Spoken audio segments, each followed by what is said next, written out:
Blue star உங்களுக்கு என்ன கொடுத்துச்சு? ஒரு பெரிய வாய்ப்பு, அது பெரிய ட்ரீம்னு சொல்லலாம்.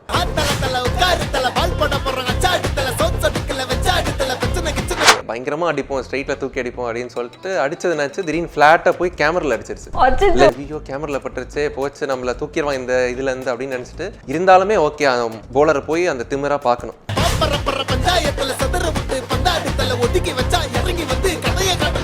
அவங்க கேட்குற ஸ்டைலில் ஒரு டிஃப்ரெண்ட்டான ஸ்டைல் இருந்துச்சு. எனக்கு எப்படின்னா ரெக்கி பாயிண்டிங் மாதிரி ஆகணும், மனப்பாடம்லாம் வராது, இருந்தாலும் ஓகே ஃப்ளோவில் அடிச்சுடுறதுன்னு சொல்லிட்டு இப்படியோ பேசிட்டேன். கட்டுன்னு சொன்னேன், டேய் டைலாக் குழந்தை பேச மாட்டேன் அப்படின்னு சொல்லி திட்டு இருந்துச்சு. ரத்த காயங்கள்லாம் நிறைய, அதெல்லாம் ரொம்ப பேர் கண்ணு வச்சுட்டாங்க. சரி ஒரு ரிஸ்க் எடுக்கலாம் அப்படின்னு சொல்லிட்டு தான் ஒர்க் குவிட் பண்ணிட்டு நான் இந்த மூவியில் வந்தேன். 6 ஷோ பார்த்தாச்சு, இருந்தாலுமே அந்த சீனை எனக்கு சிரிப்பு வருது. அவ்வளோ அழகாக அது பண்ணியிருந்தாரு.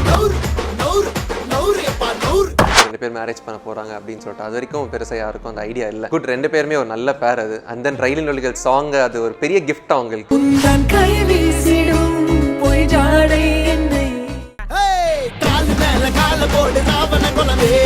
விசில் வியூவர்ஸுக்கு ஒரு சூப்பரான வணக்கம். இன்னைக்கு நம்ம கூட ஒரு சூப்பரான ரொம்ப ஹேண்ட்ஸமான ஒரு கெஸ்ட் தான் இருக்காங்க. ப்ளூ ஸ்டாரில் நடித்த நந்த கோபாலகிருஷ்ணன் அவர்கள் தான் நம்ம கூட இருக்காங்க. கொஞ்சம் ரகட் பாய் தான், பட் இங்கே பார்த்தா வந்து பயங்கர சாக்லேட் பாயாக வந்து உட்காந்துருக்காரு. ஹாய் ராகவ், எப்படி இருக்கீங்க? நல்லா இருக்கு, நீங்க எப்படி இருக்கீங்க? நல்லா இருக்கேன். ப்ளூ ஸ்டார் படம் வந்து பயங்கர ஹிட் ஆயிடுச்சு. உங்கள் கேரக்டர் வந்து பயங்கர சூப்பர் அண்ட் உங்களோட ஸ்க்ரீன் ஸ்பேஸுங்கிறது ரொம்பவே அதிகம். ஸோ எப்படி ஃபீல் பண்ணுறீங்க இந்த படத்தில் ஒரு பார்ட்டாக இருக்கிறதுல? ஃபர்ஸ்ட் ஆஃப் ஆல் இன்ட்ரடக்ஷனுக்கு ரொம்ப தேங்க்ஸ். ஸோ செகண்ட், நீங்கள் கேட்ட மாதிரி ஹாப்பி, இட்ஸ் அ ட்ரீம்னே சொல்லலாம். இன்னைக்கு வரைக்கும் நம்ம முடியல, இவ்வளோ ரெஸ்பான்ஸ் ஆகும் அந்த கேரக்டருக்கு எதிர்பார்க்கல. ஸோ அதுக்கு ஃபர்ஸ்ட் ஆஃப் ஆல் ரஞ்சித் அண்ணா தான் தேங்க்ஸ். ரஞ்சித் அண்ணா ஜெயினாவுமே. So first of all first டேலேருந்து ஆரம்பிக்கிறோன்னா அது ரொம்ப பெரிய ஒரு ஸ்டோரி. அது கிடைச்சதுலேருந்து இன்றைக்கி ரிலீஸ் ஆகி இவ்வளோ பெரிய ஹிட் ஆகுறதே ஒரு பெரிய விஷயம். அவ்வளோ ஒரு ப்ரொடக்ஷனில் அவ்வளோ பெரிய காஸ்ட் இருக்கிற இதில் க்ரூவில் நானும் ஒரு மெம்பராக இருக்க ரொம்பவே பெருமையாக இருக்குது. சூப்பர். நம்ம நார்மலாக பாரஞ்சித் மூவி அப்படின்னாலே வந்து எல்லாருமே ஆடியன்ஸ் வந்து பயங்கர ஈகுவாக ஓகே என்ன வரப்போகுது நெக்ஸ்ட்டு அப்படின்னு வந்து பயங்கர எந்துவாக நம்ம காத்துட்ருப்போம். அதே மாதிரி அவரோட ப்ரொடக்ஷனுமே வந்து பயங்கர சூப்பரான படங்கள் தான் வரும். அந்த ப்ரொடக்ஷனில் ரஞ்சித் சார் ப்ரொடக்ஷனில் வந்து நீங்கள் ஒரு பார்ட்டாக இருக்கிறது எந்த அளவுக்கு வந்து ஓகே ஃபர்ஸ்ட் கால் வந்துமே வாவ் சூப்பர் அந்த மாதிரி ஒரு ஏதாச்சும் இந்த தருணங்கள்லாம் இருக்கும்ல, அது எப்படி இருந்துச்சு? ஆப்வியஸாக. ஸோ இதுக்கு முன்னாடி பார்த்தீங்கன்னா ஒரு மீடியா தான் ஒர்க் பண்ணிகிட்டு இருந்தேன். So at the same time modelling பண்ணிகிட்டு இருந்தேன். ஸோ அந்த ஃபோட்டோஸ் பார்த்து தான் ஒரு அப்ரோச் வந்துச்சு, இந்த மாதிரி ரிகர்சல் இருக்குது, ஆடிஷன்ஸ் இருக்குது அப்படின்னு சொல்லிட்டு. ஸோ அங்கே போயிட்டு அதுக்கப்புறம் ஒரு ரிகர்ஸ் பார்த்ததுக்கப்புறம் ஆடிட் பண்ணதுக்கப்புறம் தான் ஓகே இந்த கேரக்டருக்கு சூட் ஆகும் அப்படின்னு சொல்லிட்டு டிசைட் பண்ணாங்க. ஸோ அது ஒன்றும் கன்ஃபார்ம் ஆகலை. ஸோ அதுக்கப்புறம் ஒரு நாள் கால் வந்து ஓகே இந்த கேரக்டர் பண்ணுறீங்கன்னு சொல்லும் போது தான் ஓகே நம்ம சினிமா நடிக்க போகிறோம் ஐயோ அப்படின்னு ஒரு ஃபீல் இருந்துச்சு. ஏன்னா கிரிக்கெட் சினிமா ரெண்டுமே ஒரு பெரிய இண்டஸ்ட்ரி. கிரிக்கெட்டில் இருந்துட்டேன். ஸோ அடுத்தது இந்த ஒரு இண்டஸ்ட்ரி வரும்போது அது சாதாரண விஷயம் கிடையாது. எவ்வளோ பேர் ட்ரை பண்ணுறாங்க அப்படின்ட்டு உங்களுக்கே தெரியும். ஸோ அதில் திடீர்னு ஓகே வந்துருச்சுன்னே ஒரு ஹாப்பினஸ் இருந்துச்சு. பட் இருந்தாலும் ஓகே அந்த ஜேர்னி முடிய வரைக்கும் நம்ம இதை வெளியே காட்டிக்கூடாது, அந்த தலகணம் இருக்கக்கூடாது, அதுதான் ஃபஸ்ட்டு இருந்துச்சு. பட் ஹாப்பினஸ் இருந்துச்சு. அதுக்கு ஜஸ்டிஃபை பண்ணணும். ஏன்னா ரஞ்சித் அண்ணா ஃபிலிம் ஜெயினா பண்ணுறார் அப்படின்ற போது ஒரு ஜஸ்டிஃபிகேஷன் அதுக்கு வேணும். ஏன்னா அவரோட ஃபர்ஸ்ட் மூவின்ற போது அவருக்கு எல்லாமே கரெக்டாக இருக்கணும். அதுலேயும் ஒரு கேரக்டர் ரோல், நந்தகோபாலன் ரோல் பெரிய ரோல். அது இவங்க 2 பேருக்கும் ஆப்ரண்ட்டாக நின்று நம்ம நிற்கும் போதே ஒரு சிங்கிள் பர்சனாக நிற்கும் போது அதுக்கு ஜஸ்டிஃபிகேஷன் ஜாஸ்தியாக இருந்துச்சு, ஹோப்புமே. ஸோ அதை நான் இன்னைக்கு பண்ணியிருக்கேன் அப்படின்னு நினைக்கும் போது ஓகே ஐம் ஹாப்பி. இதில் நீங்கள் முன்னாடி ஆக்ட் பண்ணதில்லை, இந்த படத்தில் வந்து உங்களோட ரியாக்ஷனாக இருக்கட்டும், பயங்கர ஆக்டிடியூடு, பேசுகிறதா இருக்கட்டும், எல்லாமே வந்து ஒரு க்ளோஸ்அப் ஷாட் வச்சா கூட லைட்டாக கூட பிசிறு தட்டாமல் அவ்வளோ சூப்பராக ஆக்ட் பண்ணியிருக்கீங்க. வீட்டில் வந்து சும்மா நம்ம ஃபோனில் வந்து இந்த பாட்டு போட்டு ஆக்ட் பண்ணி பார்ப்போம், அந்த மாதிரிலாம் ஏதாச்சும் விஷயங்கள் பண்ணுவீங்களா? ஏதாச்சும்? கண்டிப்பாக.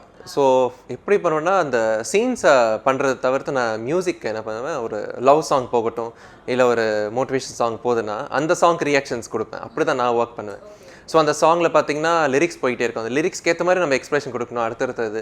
ஸோ அந்த மாதிரி சின்ன ஹோம் ஒர்க் பண்ணுது. அதுக்கப்புறம் அவங்களே ரிகர்சலும் நடந்துச்சு ஆர்டிஸ்ட் கூடலாம். ஸோ அது நிறைய ஹெல்ப்ஃபுல்லாக இருந்துச்சு. நான் பர்சனலாக பண்ணது மியூசிக் அண்ட் ஆல்சோ சின்ன சீன்ஸ் ஆக்ட் பண்ணி பார்க்கும்போது நம்மளுக்கே என்னடா இது அப்படின்ற மாதிரி இருந்துச்சு. இருந்தாலும் கேமரா முன்னாடி போகும்போது ஓகே தைரியமாக பண்ணிட முடியும். திமிரு ஆப்வியஸாக இருக்கும். கிரிக்கெட்டு ஸ்போர்ட்ஸ் இருக்கும்போது கோவம் இருக்கும். திமிரு தானே, வாயில் சுவிங்கம் இல்லை கூட சுவிங்கம் போட்டவன் நம்ம நினச்சிட்டோம். ஸோ மேனேஜ் பண்ணிட்டேன் எப்படியும். சூப்பர். இப்போ நீங்கள் ஒரிஜினல் கிரிக்கெட் விளாட்றதுக்கும் சினிமாவில் வந்து கிரிக்கெட் விளையாடுறதுக்கும் வந்து நிறைய டிஃப்ரென்ஸ் இருக்கும். அதை வந்து நம்ம கேமரா ஆங்கிளாக இருக்கட்டும் எல்லாமே வந்து ஓகே இது திருப்பி போடுங்க அப்படின்னு சொல்லிட்டு 4 ஷாட் அதவே வச்சு எடுப்பாங்க. ஸோ நார்மல் கிரிக்கெட்டுக்கும் இந்த கிரிக்கெட்டுக்கும் எவ்வளோ டிஃப்ரென்ஸ் இருந்துச்சு விளையாடுறதுல? நிறையவே ஜாஸ்தி இருந்துச்சு. ஏன்னா நம்ம பிடிச்ச ஷாட்லாம் ஆட முடியாது, நம்ம ஸ்டைல்லே ஆட முடியாது. ஃபர்ஸ்ட் ஆஃப் ஆல் அவங்க கேட்குற ஸ்டைலில் ஒரு டிஃப்ரெண்ட்டான ஸ்டைல் இருந்துச்சு. எனக்கு எப்படின்னா ரிக்கி பாயிண்டிங் மாதிரி ஆடணும். ஸோ அந்த மாதிரி 2-3 பிளேயர்ஸ் சொல்லியிருந்தாங்க.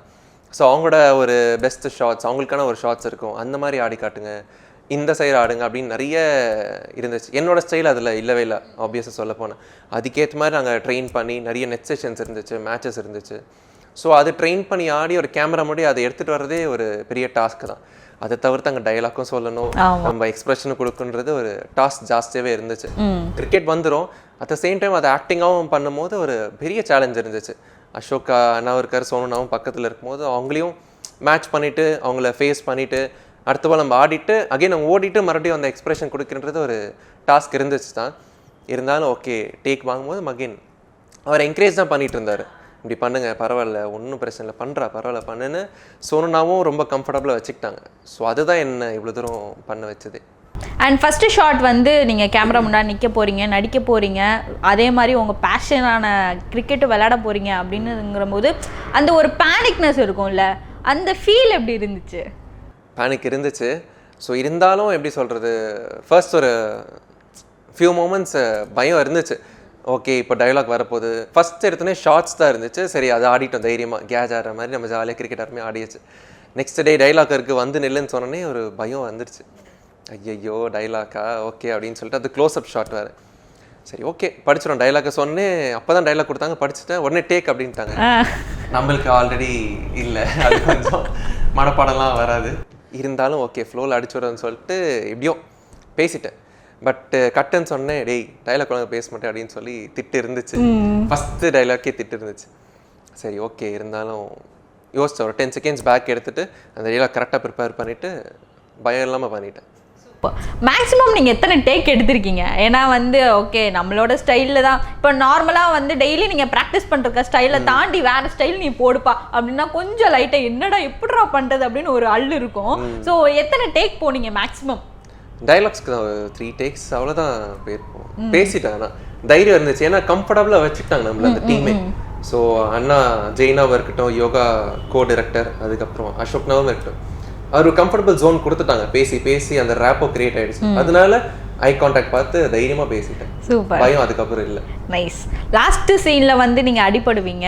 ஸோ அந்த மாதிரி ஏதாச்சும் அங்கே அடிபட்டு ஐயோ என்ன இப்படி அடிபட்டுருச்சு அவங்க, ஏன்னா அவங்க பேசிக்கலாக வந்து ஒரு கிரிக்கெட் பிளேயர் கிடையாது, நீங்கள் வந்து பேஷனேட்டாக அண்ட் இப்போ வந்து ப்ரொஃபஷனலாக கிரிக்கெட் விளையாடுறீங்க.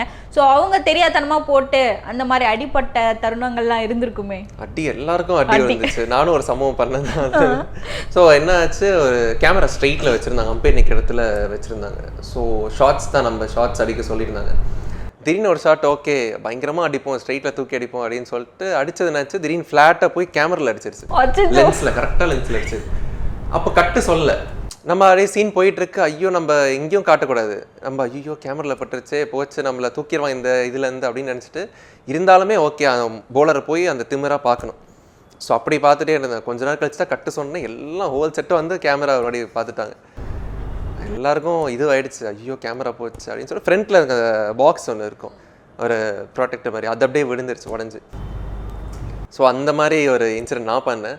அதுக்கப்புறம் மேட்சஸ் ஆடும்போது ரிட்டன் சோனுனா மேலே பால் அடிக்கிறது, ஸோ அதெல்லாம் நிறைய இருந்துச்சு. ரத்த காயங்கள்லாம் நிறைய, ரொம்ப பேர் கண்ணு வச்சுட்டாங்க அதனால. சூப்பர். இப்போ நம்ம அசோக் செல்வன் சார், நம்ம சாந்தனு சார், அதுக்கப்புறம் வந்து பிருத்வி, 3 பேரும் வந்து கூடயும் வந்து ஓவரால் அது செகண்ட் ஹாஃப்லாம் ஃபுல்லாகவே வந்து எல்லாருமே வந்து இருந்தீங்க. ஸோ அவங்களே வந்து பயங்கர ஃபன்னான ஒரு டீம், எப்பயுமே வந்து ஜாலியாக கலக்கலான்னு பேசிகிட்டே இருக்கிற மாதிரி ஒரு டீமு. நீங்கள் வந்து கொஞ்சம் ரகடான ஒரு பர்சன் மாதிரி, சாக்லேட் பாய் தான் இருந்தாலும் கொஞ்சம் அமைதியாக சைலண்ட்டாக இருக்கிற ஒரு பர்சன் மாதிரி தெரியுது. ஸோ அவங்க கூட அந்த கேங் அப்லாம் எப்படி இருந்துச்சு? ஜாலியாக இருந்துச்சா? ரொம்ப நிறைய ஷேர் பண்ணிக்கிட்டோம். ஸோ அந்த ஒரு ஆஃப் டேக்கில் இருக்கும்போது பயங்கரமாக நல்லா பேசிப்போம். ஏன்னா எல்லாருமே யங்ஸ்டர்ஸில் நடித்தவங்க. ஸோ அண்ணாவுமே இதில் வெயிட்லாம் லாஸ் பண்ணி எல்லாருமே அந்த ஒரு மைண்ட் செட்டுக்கே வந்துட்டோம். அரக்கோணம் பாய்ஸ் தான் நாங்கள் இந்த தான் அப்படின்னு சொல்லி ரொம்பவே கேஷுவலாக எல்லாம் ஜாலியாக இருந்துட்டோம். ஸோ நிறைய பேசியிருப்போம். அண்ட் தென் அந்த ஒரு கம்ஃபர்டபுள்னஸ் தான் இவ்வளோ தூரம் என்ன கொண்டதுக்குன்னு நான் சொல்லணும். ஹாப்பி, அவங்களோட ஒர்க் பண்ணது எல்லாமே ஹாப்பி. சூப்பர். அண்ட் அரக்கோணம் சொன்னமே வந்து ஞாபகம் வருது. ஸோ அங்கே இருக்க கல்ச்சர்லாம் எப்படி இருந்துச்சு? போனமே வந்து செட் பண்ணிக்கிட்டீங்களா? இல்லை போயிட்டு நம்ம இந்த மக்கள் கூட பேசுறது அந்த மாதிரி இன்ட்ராக்ஷன்லாம் நடந்திருக்கும், எப்படி இருந்துச்சு? நான் இந்த கேரக்டர் ஓகே ஆனதுக்கு அப்புறமே நான் என்ன பண்ணேன், ஒரு நாள் அங்கே போயிட்டு அவங்க எப்படி பேசுகிறாங்க, அவங்க லாங்குவேஜஸ் எப்படி இருக்கு, ஏன்னா அதுவும் நம்ம கற்றுக்கணும். அந்த ஒரு ஸ்லாங்குன்னு சொல்லிட்டு அங்கே டிஃப்ரெண்ட்டாக இருந்துச்சு கொஞ்சம். ஸோ அந்த 98 அப்படின்ற டைமில் வந்து அவங்க டிஃப்ரெண்ட்டாக லைட்டாக இருந்துச்சு. சில வேர்ட்ஸ்லாம் அவங்க way of delivering the words, so அது டிஃப்ரெண்ட்டாக இருந்துச்சு. அதெல்லாம் போய் ஒரு நாள் ஃபுல்லாக கற்றுக்கிட்டேன். அதுக்கப்புறம் அங்கே இருக்கிற லோக்கல் மேட்ச் சாயங்காலம் ஆடுவாங்க. ஸோ அவங்க கூட போய் கிரிக்கெட் ஆடிட்டு இருந்தேன் கொஞ்ச நேரம், நான் ஒரு 3 பேர். ஸோ அந்த மாதிரி ஒரு 1 வீக் கற்றுக்கிட்டு அதுக்கப்புறம் அந்த ஷூட்டிங் ஸ்பாட்டப்பெல்லாம் அது கொஞ்சம் ஈஸியாக இருந்துச்சு. நைஸ். அண்ட் மீடியாவில் இருந்தேன்னு சொன்னீங்களே, என்ன பண்ணிட்டு இருந்தீங்க media? So I was a quality engineer. Okay. ஷோஸ்லாம் ஒரு சேனலில் இருந்தேன். ஸோ அது பண்ணிட்டு இருக்கும் போது தான் எனக்கு இந்த சான்ஸும் கிடைச்சது. ஓகே. ஸோ ஃபோட்டோஸ் பார்த்து கூப்பிட்டுருந்தாங்க. ஓகே இதுவான்னு சரி ஒரு ரிஸ்க் எடுக்கலாம் அப்படின்னு சொல்லிட்டு தான் ஒர்க் குவிட் பண்ணிட்டு நான் இந்த மூவியில் வந்தேன். சரி ஓகே ரிஸ்க் எடுக்கலாம். சூப்பர். ஆக்சுவலி நிறைய பேர் வந்து ஓகே சினிமாவுக்குள்ளே போக போகிறோம், நம்மளுக்கு லாஸ்ட் வரைக்கும் அந்த இது வருமா அப்படின்னு தெரியாமல் நிறைய பேர் டவுட்டடாக வந்து இருப்பாங்க. ஸோ நீங்கள் ஒரு வேலையை குவிட் பண்ணிவிட்டு சினிமாக்குள்ளே போகிறதுக்கு காரணம் என்ன? முன்னாடி இருந்தே உங்களுக்கு ஓகே நம்ம சினிமாவில் நடிக்கணும் அந்த மாதிரி ஏதாச்சும் பேஷன் வச்சுருந்தீங்களா? இன்ட்ரெஸ்ட் இருந்துச்சு, கண்டிப்பாக இன்ட்ரெஸ்ட் இருந்துச்சு. ஏன்னா அது நார்மலாக ஆடியன்ஸ் சினிமா பார்க்குற மாதிரி நான் பார்க்கல. ஸோ அது ஒரு கிரியேட்டராக தான் நான் பார்த்தேன். ஸோ அப்படி பார்க்கும்போது எனக்கும் என் ஃப்ரெண்ட் ராபின் கூட இருப்பார், அவருமே மீடியாவில் தான் இருக்குது. ஸோ நிறைய ட்ரை பண்ணிகிட்டே இருப்போம், நாங்களும் நிறைய சீன்ஸ் பண்ணுவோம். ஸோ நிறைய ப்ராக்டிஸ் பண்ணும்போது ஓகே இன்ட்ரெஸ்ட் ஜாஸ்தி ஆகிடுச்சு.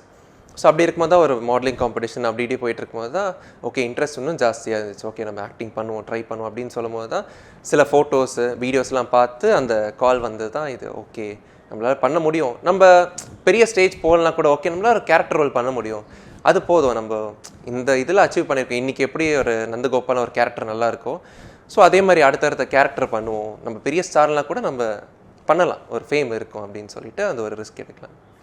இதுக்கப்புறம் ஏதாச்சும் ஒரு மூவியில் வந்து உங்களை கூப்பிடுறாங்க, இந்த மாதிரி கேரக்டர் தான் நான் பண்ணுவேன் அப்படின்னு ஏதாச்சும் ஒரு ஸ்பெசிஃபிக்கான கேரக்டர்ஸ்லாம் நீங்கள் வச்சுருப்பீங்களா? அந்த மாதிரி ஏதாச்சும் இருக்கா? இல்லை ஸ்பெசிஃபிக்காக கிடையாது, எல்லாமே ட்ரை பண்ணணும். லைக் எப்படி இந்த ரக்கட் மட்டும் பண்ணால் ஒர்க் ஆகாது. ஸோ லவ் சீன்ஸும் பண்ணோம், லைக் வேறு ஏதாவது நல்ல ஃப்ரெண்ட் கேரக்டர், ஒரு பிரதர், ஸோ அந்த மாதிரி எல்லா கேரக்டர் பண்ணணும்னு ஆசை இருக்குது, எக்ஸ்ப்ளோர் பண்ணலாம். ஏன்னா இது ஒரு ஆர்ட், நிறைய விஷயம் இருக்குது உள்ளே பார்க்குறதுக்கு, என்ன வேணால் நடிக்கணும்னு எனக்கு ஆசை இருக்குது எல்லா ரோலுமே. சூப்பர். ஸ்பெசிஃபிக்காக வந்து நான் ஸ்டார்டிங்லேருந்து கேட்கும் போது லவ் அப்படி சொல்கிறீங்க. ஸோ உங்களுக்கு லவ்வர் பாயாக நடிக்கிறதுல ரொம்ப ஆசையா, இல்லை நான் வில்லனாக நடித்தா வந்து சூப்பராக இருக்கும் அப்படி எது திஸ் ஆர் தட் இது நடிக்கிறியாப்பா இது நடிக்கிறியாப்பான்னு கேட்டால் நீங்கள் எது போவீங்க? ரெண்டுமே எனக்கு ஆசை தான். ரெண்டுல ஏதாச்சும் ஒன்று தான் சொல்லணும். லவ்வா இல்லை வில்லனா? கொஞ்சம் காம்ப்ளிகேட்டட் தான், இருந்தாலும் வில்லன் தான் பிடிக்கும். Villain super. நான் லவ்னு சொல்லுவீங்கன்னு எதிர்பார்த்தேன், பட் வில்லன் சூப்பர். அதுக்கப்புறம் வந்து இப்போ நம்ம டேரக்டர் தான் வந்து கேப்டன் ஆஃப் ஷிப் அப்படின்னே சொல்லலாம். அவரோட ஃபர்ஸ்ட் படம், என்னதான் வந்து ரஞ்சித் சார் கூட இருந்தாலுமே அவரோட ஃபர்ஸ்ட் படம். ஸோ அது வந்து எல்லாருமே வந்து இந்த படம் வந்து இவ்வளோ பெரிய ஹிட் ஆகுமா அப்படின்னு ஒரு question mark. Okay Jai sir எடுக்கிறாரு, Ranjith sir production, but hit ஆகுமா ஹிட் ஆகாதா அப்படின்னு ஒரு கொஸ்டின் மார்க்கோட தான் இருந்துச்சு. எப்படி எடுத்தார்? டைரக்ஷன்ங்கிறது ஒரு தனியான ஒரு பெரிய கலை. ஸோ அது வந்து ஒவ்வொருத்தங்கிட்டையும் வந்து நம்ம வேலை வாங்குறது ஒரு பெரிய விஷயமா இருக்கும். ஸோ அவர் எப்படி வேலை வாங்கினாரு, அவர் எப்படி டைரக்ட் பண்ணார்? ஸோ ஒரே வார்த்தை சொன்னால் அவர் வந்து டென்ஷனே ஆகலை, ஒரு இடத்துக்குள்ள எங்கள் ஆர்டிஸ்ட் கிட்ட காமிச்சிக்கவே இல்லை. ஸோ ரஞ்சித் அண்ணா நம்பி ஒரு ஸ்கிரிப்ட் ஓகே பண்ணி தமிழ் பிரபான ரைட்டிங்ஸில் ஓகே பண்ணி ஒரு ஷூட் ஸ்டார்ட் பண்ணுறனாலே அது பெரிய விஷயம். ஓகே ஒரு நம்பிக்கை இருக்குது, சரிடா இது நல்லா ஒர்க் ஆகும் ஹிட் ஆகும்னு சொல்லி தான் அந்த நம்பிக்கையில் கொடுத்துருந்தேன். ஸோ அது எல்லாருமே அசோகனா, சாந்தோன்னா, ஸோ கீர்த்தி பாண்டியன், பிருத்வி எல்லாருமே அவங்க கேரக்டர் கரெக்டாக பண்ணியிருந்தாங்க. இது டிரெக்டரோட ரியல் லைஃப் ஸ்டோரி தானே, அது சாம் கேரக்டருமே அவர் தான். ஸோ அப்படி இருக்கும்போது அண்ணன் எப்படின்னா ரொம்பவே இது பண்ணு ஓகே சரியா இப்படி பண்ணு அப்படி பண்ணு ரொம்பவே சாந்தமாக தான் சொன்னார். எங்கிட்ட அந்த கோமே காட்டிக்கல. ஸோ அசிஸ்டன்ட் டைரக்டர்ஸ் அவங்க பெரிய பேக் போனாக இருந்தாங்க அவருக்கு. ஒரு இடத்துக்குள்ளே அவங்களுமே முகத்தை சொல்லிக்கல. ஏன்னா நிறைய இடத்துல லொக்கேஷன்ஸ் ஜாஸ்தி இருந்துச்சு, அங்கெல்லாம் போயிட்டு இந்த ஏன்னா ஃபுல்லாக 90s இது பண்ணிகிட்டு இருக்கோம். ஸோ ஒரு டீமாகவும் என்ன பண்ணாங்க, அவங்க இந்த காலத்து வெஹிக்கல் ஒரு சின்ன விஷயம் கூட அவங்க மிஸ் பண்ணல, எல்லாத்தையும் அங்கேருந்து அவாய்ட் பண்ணாங்க. ஒரு பஸ்ஸை ஸ்டாப் பண்ணதாக இருக்கட்டும், திடீர்னு அந்த பஸ் அந்த இடத்துல பஞ்சர் ஆகிடுச்சு, அதை அங்கேருந்து மூவ் பண்ண முடியாது, அதை அங்கேருந்து தள்ளி டைரக்ஷன் டீம் எல்லாம் தள்ளி. ஸோ அந்த மாதிரி நிறைய விஷயங்கள் அவங்க ஒர்க் பண்ணாங்க, ரொம்பவே ஹார்ட் ஒர்க். ஸோ ஏன்னா ஷூட் ஒரு 6:30 7க்கு முடியுதுன்னா மறுபடியும் அடுத்த நாள் அதே கிரிக்கெட் அந்த ஜோன்ஸ்குள்ளே போயிட்டு ரெடி பண்ணி அடுத்த நாள் காலைல வந்து பண்ணுறது ரொம்ப பெரிய விஷயம். அப்போ தான் கற்றுக்கிட்டேன், ஓகே இவ்வளோ பெரிய விஷயம் இருக்குது, இது சாதாரண விஷயமே கிடையாது. ஏன்னா ரிலீஸ் டைம் வரைக்கும் டென்ஷன் இருக்கும் அண்ணனுக்கு, எப்படி இது ஒர்க் ஆகும் மூவி அப்படின்னு சொல்லிட்டு. ரொம்பவே பெரிய விஷயம். ஃபஸ்ட்டு டைம் எடுக்கிற மாதிரியே தெரில இந்த மாதிரி டிரெக்ஷன் பண்ணும்போது. ரொம்பவே எக்ஸ்பீரியன்ஸ் டிரெக்டர் மாதிரி தான் பண்ணியிருந்தார்.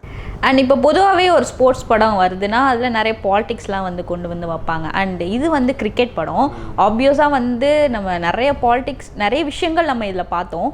உண்மையாக இப்போ வந்து இது சினிமா, ஓகே, இது மாதிரி இருக்குது, மக்கள் பார்த்து தெரிஞ்சுப்பாங்க. பட் ஆனால் ரியலாகவே வந்து ஒரு கிரிக்கெட் பிளேயருக்கு தான் தெரியும் எவ்வளோ பாலிடிக்ஸ் வந்து உள்ளே இருக்குது, ஒரு பொசிஷன் போகிறதுக்கு எவ்வளோ கஷ்டப்பட்டு போகணுன்னு வந்து ஒரு விஷயம் இருக்குது. ஸோ உங்கள்கிட்ட தான் அந்த கொஸ்டின் கேட்கணும்னு நினைக்கிறேன். ஸோ எவ்வளோ கஷ்டப்பட்டு நீங்கள் போகிறீங்க, எவ்வளோ பாலிடிக்ஸ் உள்ளே போயிட்டுருக்கு கிரிக்கெட்டுக்குள்ளே? பாலிடிக்ஸ் இருக்குது, ஜாஸ்தியாக ஆகிட்டே தான் இருக்குது. மென்ஸ் விமென்ஸ் கிரிக்கெட்டு 2 இதுலையுமே ஜாஸ்தி இருக்குது தான்.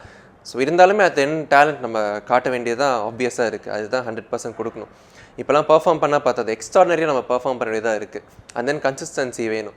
இப்போ ரீசெண்டாக தமிழோட பிளேயர்ஸே நிறைய பேர் உள்ள ஆடுறதை பார்த்துருப்பீங்க. அவங்களாம் கன்சிஸ்டண்ட்டாக கொடுத்துருப்பாங்க. என்ன தான் பாலிடிக்ஸ் இருந்தாலுமே அவங்க அங்கேருந்து பெர்ஃபார்ம் பண்ணால் தான் நிலச்சி நிற்க முடியும். பெர்ஃபார்ம் பண்ணலாம் தூக்கி போட்டுருவாங்க. ஸோ அது தென் டேலண்ட்டுமே நம்மளுக்கு முக்கியம்தான். பட் பாலிடிக்ஸும் ஒரு சைடு ரொம்ப ஜாஸ்தி ஆகிட்டே தான் இருக்குது. அதை பற்றி நம்ம பேசியுமே அது நிறுத்த முடியாது. அதை நம்ம பேசிட்டே தான் இருக்க வேண்டியதாக இருக்காது. பட் அப்பப்போ நம்ம வந்து அதை ஒரு எப்படி சொல்கிறது காட்ட வேண்டியதாக இருக்குது வெளியே. ஸோ காட்டினா தான் ஓகே நம்மளும் இதெல்லாம் தெரிஞ்சுக்கணும். ஸோ இதெல்லாம் இருக்குது. ஸோ இருந்தாலுமே நம்ம அட் த சேம் டைம் டேலண்ட்டும் காட்டணும் அப்படின்னு தான் நம்ம இதுலேருந்து எடுத்துக்க வேண்டியதாக இருக்குது. பாலிடிக்ஸ் இருக்குதுன்னு சொல்லிட்டு எதுவுமே ட்ரை பண்ணாமல் விட்டுறக்கூடாது. ட்ரை பண்ணணும். சினிமாலேயும் இருக்குது, ஸோ எல்லா துறையிலுமே இருக்குது. சின்ன ஒரு வேலை வேணும்னா கூட அதில் பாலிடிக்ஸ் இருக்க வேண்டியதாக இருக்குது. அடுத்த எண்ட் என்ன சொல்கிறது, டேலண்ட்டும் வேணும் தான். நைஸ். அண்ட் அதில் வந்து 2 பேர், நம்ம அசோக் செல்வன் சாராக இருக்கட்டும், நம்ம சாந்தனு சார், உங்களை வந்து தூக்கிட்டு போவாங்க அந்த ஸ்ட்ரக்சரில். ஸோ அந்த மாதிரி ரியல் லைஃப்பில் யாராச்சும் 2 ஃப்ரெண்ட்ஸ் வந்து இந்த மாதிரி எதுக்கு எடுத்தாலும் வாடா மச்சான் பார்த்துக்கலாம் அப்படின்லாம் 2 கேரக்டர் இல்லாட்டி ஒரு கேரக்டராச்சும் எப்படி இருக்குல்ல, அந்த மாதிரி யாராச்சும் இருக்காங்களா உங்களுக்கு? கண்டிப்பாக இருக்குது. 2 பேர், 2 ஸ்கூல் ஃப்ரெண்ட்ஸ் இருக்காங்க, ராபின் அண்ட் சச்சின்னு சொல்லிட்டு. ஸோ ராபின் சின்ன வயசுலேருந்தே ஃப்ரெண்ட்ஸு. அண்ட் தென் கேப் அடிச்சு again he's from media. So அவருமே ஆர்ட் டிபார்ட்மெண்ட்டில் ஒர்க் பண்ணுறாரு. ஸோ அவன் தான் ரைட்டு, சச்சின் லெஃப்ட் மாதிரி. ஸோ என்ன தான் சோகம் இருந்தாலும் பீச்சில் போய் உட்காந்துட்டு, ஸோ அங்கே போய் ஒரு பாதாம் மில்க் குடிச்சிட்டு அப்படியே பீச்சை மட்டும்தான் பார்ப்போம். அப்படியே வந்துடும் மறுபடியும். எப்போல்லாம் ஹாப்பியாக இருக்கும் மறுபடியும் பீச்சில் தான் இருப்போம். ஸோ அந்த மாதிரி தான் இவங்க 2 பேர். அவங்க தூக்கிட்டு போகும்போது எப்படி இருந்துச்சுன்னா, நிறைய வாட்டி ஒரு ஃபன்னி மொமெண்ட்ஸாக இருந்துச்சு. தூக்கிட்டு போகும்போது டேய் தூக்குறா, தலையை தூக்குறா அப்போல்லாம் சொல்லுவாங்க. கண்ணு இப்போலாம் நடக்கும். ஸோ அதே மாதிரி தான் ராபினுமே எனக்கு ரொம்பவே ஒரு சப்போர்ட்டிவாக ஒரு கேரக்டர் இருந்தாங்க. அவருக்குமே டிரெக்ஷன் பண்ணணுன்னு தான் ஆசை. எப்படி ரஞ்சித் அண்ணா ஜெயினா இருக்கிற மாதிரி தினகரன் சொல்லிட்டு 3வது டிரெக்டர் அவருமே.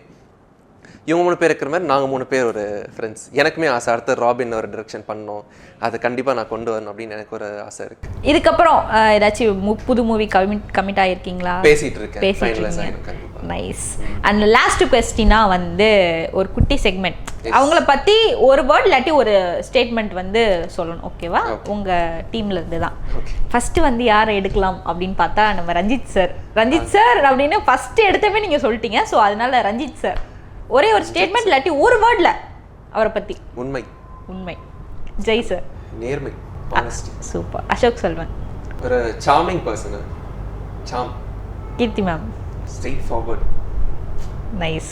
அவங்கள்ட்ட நான் பேசியிருக்கீங்களா கீர்த்தி மேம் கிட்ட? ஏன்னா அந்த சீன்லலாம் வரமாட்டாங்க. ஸோ பட் நான் ஆஃப் ஸ்க்ரீன் பேசியிருக்கேன். ரொம்ப kind hearted person. Super nice. அதுக்கப்புறம் வந்து நம்ம சாந்தனு ரொம்ப ஸ்வீட்டு தான். ஒரு வார்த்தையில் சொல்லணும்னா குட் ஹியூமன் பீயிங். பிருத்வி ரொம்ப அந்த துருத்துருன்னு இருக்க ஒரு பையன், அந்த மாதிரி ஒரு அண்ணா அவர். ரொம்ப ஆக்சுவலி இதுலேயே நான் கேட்கணும்னு நினச்சேன், சாம் கேரக்டர் வந்து பயங்கர வரவேற்பு. ஆக்சுவலி அவரோட க்யூட்னஸ் தான் வந்து அங்கே ஓவர்லோடட் அப்படின்னே சொல்லலாம். ஸோ நீங்கள் அந்த படம் பார்த்து ஃபுல்லாக நீங்கள் நிறைய டைம் பார்த்துருப்பீங்க எனக்கு தெரிஞ்சு. எப்படி இருந்துச்சு அந்த சாம் கேரக்டர்? ரொம்பவே அது ஒரு 6 ஷோ பார்த்தாச்சு. இருந்தாலுமே அந்த சீன் எனக்கு சிரிப்பு வருது. அவ்வளோ அழகா அது பண்ணியிருந்தாரு. நவம்பர் மாதத்துல அதுதான் டைரக்டரோட கேரக்டர். பட் அண்ணா இப்படியா இருந்தீங்க நீங்க அப்படின்ற மாதிரி எனக்கு இருந்துச்சு. சாம் வந்து பயங்கரமா ஜஸ்டிஃபை பண்ணியிருந்தார். அவருக்குமே ஒரு பெரிய கம்பேக். அவருக்கு ரொம்ப பெரிய வருஷம், ஒரு பெரிய ஆர்டிஸ்டோட பையன் கூட இல்லாமல் எல்லாருக்கூடயும் ஜாலியாக பழகி அந்த ஒரு கம்ஃபர்டபுள்னஸ் கொடுத்து இவ்வளோ பெரிய கம்பேக் கொடுத்துருக்கே ஒரு பெரிய விஷயம். அதில் ஒவ்வொரு டைலாக்குமே ஒரு சின்ன சீக்வன்ஸாக இருக்கும், டைலாக் கம்மி தான். ஆனால் அந்த எக்ஸ்பிரஷனாக இருக்கட்டும், டேய் அடிக்காதரா பட இடத்துல பட்ட போதுன்னு சொல்லும் போது அவர் டக்குன்னு அங்கேருந்து அதை எடுக்கும் போது திடீர்னு அது கவிதை, ஒரு லவ் சீக்வன்ஸ் டக்குன்னு அப்படிக்கும். ரொம்பவே சாமிங்கான பர்சன். ஆனால் ஷூட்டில் பார்த்தா அப்படி இருக்காது. திடீர்னு பார்த்தா ஆக்ஷன் சொன்னோன்னே அப்படியே அப்படி மாறிடுவார். ரொம்பவே ஸ்வீட்டான பர்சன். அண்டு லாஸ்ட் கொஸ்டின் நிறைய கொஸ்டின் வந்துட்டு இருக்கு. நம்ம 2 பேத்துக்கும் மேரேஜ், ஒரு லவ் மேரேஜ் நடந்துச்சு அசோக் செல்வன் அண்ட் கீர்த்தி மேமுக்கு. ஸோ அதை எப்படி பார்க்குறீங்க? அங்கே ஏதாச்சும் அப்படி என்னடா லவ் போயிட்டு இருக்கே அந்த மாதிரி ஏதாச்சும் சீன்ஸ்லாம் பார்த்தீங்களா? இல்லை, அந்த மாதிரி எதுவுமே யாருக்குமே தெரியல அங்கே. ஸோ எல்லாருமே அந்த ஷூட்டுன்றத இதில் தான் இருந்தோம். ஸோ யாருக்கு அதுக்கப்புறம் தான் தெரியும், ஷூட் முடிஞ்சதுக்கு அப்புறம் தான் ஓகே 2 பேர் மேரேஜ் பண்ண போகிறாங்க அப்படின்னு சொல்லிட்டு. அது வரைக்கும் பெருசாக யாருக்கும் அந்த ஐடியா இல்லை. குட், 2 பேருமே ஒரு நல்ல பேர் அது. அண்ட் தென் ரயிலின் ஒலிகள் சாங் அது ஒரு பெரிய கிஃப்ட் அவங்களுக்கு, கோவிந்த் வசந்த் கொடுத்தது. அந்த டிரெக்டருமே அது மறக்கவே மாட்டாங்க அந்த கிஃப்ட்டை. அண்ட் மியூசிக்கை பற்றி கண்டிப்பாக பேசி ஆகணும். ஏன்னா வந்த 2 பாட்டு தான் வந்து நல்லா எங்களுக்கு தெரிஞ்சு வெளியில் வந்தது. அதுக்கப்புறம் படத்தில் பார்க்கும்போது தான் வந்து அங்கங்கே சாங்ஸ்லாம் இருக்குது. ஸோ அந்த சாங்ஸ்லாம் பார்க்கும்போது எப்படி இருக்குது? எல்லா சாங்ஸுமே ஹிட்டு. கண்டிப்பாக இவ்வளோ அந்த ஜெயினாக்கு தான் எல்லா கிஃப்ட்டும். அது ரொம்ப பெரிய அது கிஃப்ட்னே சொல்ல. ரஞ்சித்தனா, லிரிசிஸ்ட் உமாதேவி அண்ட் அறிவனை பண்ணது எல்லாமே, அந்த ரயிலின் ஒலிகள் சாங் எல்லாமே பயங்கரமான ஒரு வைரலை க்ரியேட் பண்ணுச்சு. ரொம்ப நாள் கழிச்சு ஒரு ட்ரெயின் சாங் அப்படின்னு சொல்லலாம். அண்ட் தென் ஒரு ரேப் இருந்துச்சு தேட்டரில். அந்த ரேப்லாம் அன்எக்ஸ்பெக்டட், அது பயங்கரமாக இருந்துச்சு அந்த ரேப். எல்லோரும் அந்த பிஜிஎம்ஸு மியூசிக் எல்லாமே ரொம்பவே எல்லாருக்குமே ஒரு கூஸ் பம்ப்ஸ் மாதிரி தான் இருந்துச்சு மூமெண்ட்ஸ் எல்லாமே. சரி, என்னடா இப்படி ஒரு ரேப் போட்டிருக்காரு அண்ணன் அப்படின்னு சொல்லி ரொம்ப ஹாப்பி. நைஸ். ஆக்சுவலி வந்து படம் வந்து பயங்கர சூப்பராக இருந்துச்சு. எதிர்பார்க்கவே இல்லை இப்படிலாம் இருக்குமான்ட்டு. அண்ட் நிறைய பேர்த்து ஓகே 2 பேர் ஹீரோ, ஸோ அவங்களுக்கு தான் வந்து அதிகமான பர்ஃபார்மன்ஸ்லாம் இருக்கும், அவங்களுக்கு தான் வந்து தூக்கி பேசுவாங்க அப்படின்னு நிறைய பேர் யோசிச்சுட்டு இருந்தாங்க. பட் ஆனால் வந்து 2 ஹீரோஸ் தாண்டி வந்து நிறைய விஷயங்கள் நிறைய பேர் வந்து வெளியில் கொண்டு வந்தது ஜெய் சாருக்கு தான் பயங்கரமான ஒரு நன்றி சொல்லணும். நீங்களாக இருக்கட்டும், சாம் கேரக்டராக இருக்கட்டும், எல்லாமே அவ்வளோ க்யூட். நீங்கள் பார்த்தா ஒரு சைடு ஆட்டிடியூடு, சாம் பார்த்தா ஒரு மாதிரி ஒரு சாமிங்காக ஏதோ பண்ணிட்டு போயிட்டாரு. ரொம்ப டிஃப்ரெண்ட்டாக இருந்துச்சு. இந்த வருஷத்தில் வந்த ஒரு சூப்பரான மூவி அப்படின்னா ப்ளூ ஸ்டார் அப்படின்னு. கண்டிப்பாக. ஏன்னா ஃபர்ஸ்ட் ஜான்வரி ரிலீஸ் ஆயிருக்கு. ஃபர்ஸ்ட் வந்த ஒரு நல்ல மூவினே சொல்லலாம். அண்ட் தென் ஜெய்னா அந்த க்ரூ அவங்க தான் ஃபுல் தேங்க்ஸ் சொல்லணுமே. ஸோ அவர் யோகா பிரதர் கூட இருந்தார், கோ டைரக்டர் அவர், ரஞ்சித் அண்ணா, இவங்களா தான் இந்த சான்ஸே கொடுத்தாங்க. ஏன்னா இதில் நடித்த அந்த 8 டீமில் 11 பேருமே எல்லாருக்குமே ஃப்ரேம் வச்சார் அவர். யாருமே வேணாண்டா இதெல்லாம் வைக்க வேண்டாம் அப்படின்னே இல்லை. எல்லாருமே ரெகனைஸ் பண்ணுற மாதிரி எல்லாருக்கும் முகத்தை காமிச்சார் அவர். அந்த ஒரு ஃப்ரேம் பெருசாக அந்த ஸ்க்ரீனில் காமிச்சது, அது எந்த டேரக்டரை இப்படி பண்ணுவாங்கன்னு எனக்கு தெரியல. அதுவும் ஃபர்ஸ்ட் மூவியில் ஒரு பெரிய ரிஸ்க் எடுத்து எல்லாரையும் காட்டணுன்றது அவரோட எண்ணமாக இருந்துச்சு. அதுக்கு பெரிய மனசு வேணும். First of all first movie நம்ம ஆர்டிஸ்ட் தான் காட்டணும், அவங்க தான் நல்லா காட்டணும், இல்லை ஸ்லோ பிஜிஎம் பண்ணணும் அப்போல்லாம் எதுவுமே நினைக்காம எல்லாருக்குமே இம்பார்ட்டன்ஸ் கொடுத்தார். அவன் கடைசி பிளேயராக இருந்தாலும் சரி, ஃபஸ்ட்டு பிளேயராக இருந்தாலும் சரி, எல்லோரும் நீ ஃப்ரேமில் இருப்பீங்கடா அப்படின்னு சொல்லி அழகாக எங்கள் மோட்டிவேட் பண்ணி பண்ண ஜெயினாக்கு ரொம்பவே பெரிய தேங்க்ஸ். எல்லாத்துக்கும் தேங்க்ஸ் சொல்லிட்டீங்க. ப்ளூ ஸ்டார் உங்களுக்கு என்ன கொடுத்துச்சு? ஒரு பெரிய எப்படி சொல்கிறது, ஒரு பெரிய வாய்ப்பு, அது பெரிய ட்ரீம்னு சொல்லலாம். உனக்கு ஏதோ ஒன்று இருக்குடா இதை பண்ணு அப்படின்னு சொல்லி ஒரு தட்டி கொடுத்து என்னை நிற்க வச்சுருக்காங்க. ஸோ ப்ரெஸ் மீட்மே அன்றைக்கி ரஞ்சித் நான் கூப்பிட்டு டேய் போய் ஒரு தேங்க்ஸ் சொல்கிறா அப்படின்னு சொன்னார். என்னை போய் பேச வச்சார். அவர் தான் கூப்பிட்டு, எல்லா ஆர்டிஸ்ட் வந்தோடனே அவர் தான் கூப்பிட்டு, நான் நிற்கிறேன் ஓரமாக நின்றுருந்தேன், அவர் தான் இங்கே வாடான்னு கூப்பிட்டு என்னை நிற்க வச்சு பேச வச்சார் ஒரு 30 செகண்ட். அது யார் பண்ணுவாங்கன்னு எனக்கு தெரியல. பெரிய ஆர்டிஸ்ட் மட்டும் இவன் எதுக்கு நிற்கணும்? ஸோ இந்த மாதிரி இருக்கிறது எனக்கு ரொம்பவே ஆச்சரியமாக இருக்குது. எப்படா இப்போல்லாம் இருக்காங்க அப்படின்னு சொல்லிட்டு. ப்ளூ ஸ்டாருக்கு ஒரு பெரிய நன்றி, lemon leaf and then producers எல்லாருக்குமே. ரஞ்சித் அண்ணாக்கு எவ்வளோ நன்றி சொன்னாலும் பத்தாது. ஸோ அவங்க இந்த வாய்ப்பு கொடுத்தது நான் அடுத்தடுத்து கண்டிப்பாக அதை பூர்த்தி பண்ணுன்றது நான் சொல்லிக்கிறேன். நானுமே வந்து உங்களோட படம் நிறைய பார்க்கணுன்னு ஆசைப்படுறேன். அண்ட் சூப்பரான இன்டர்வியூ கொடுத்ததுக்கு ரொம்பவே தேங்க்யூ ஃபார் யுவர் இன்டர்வியூ.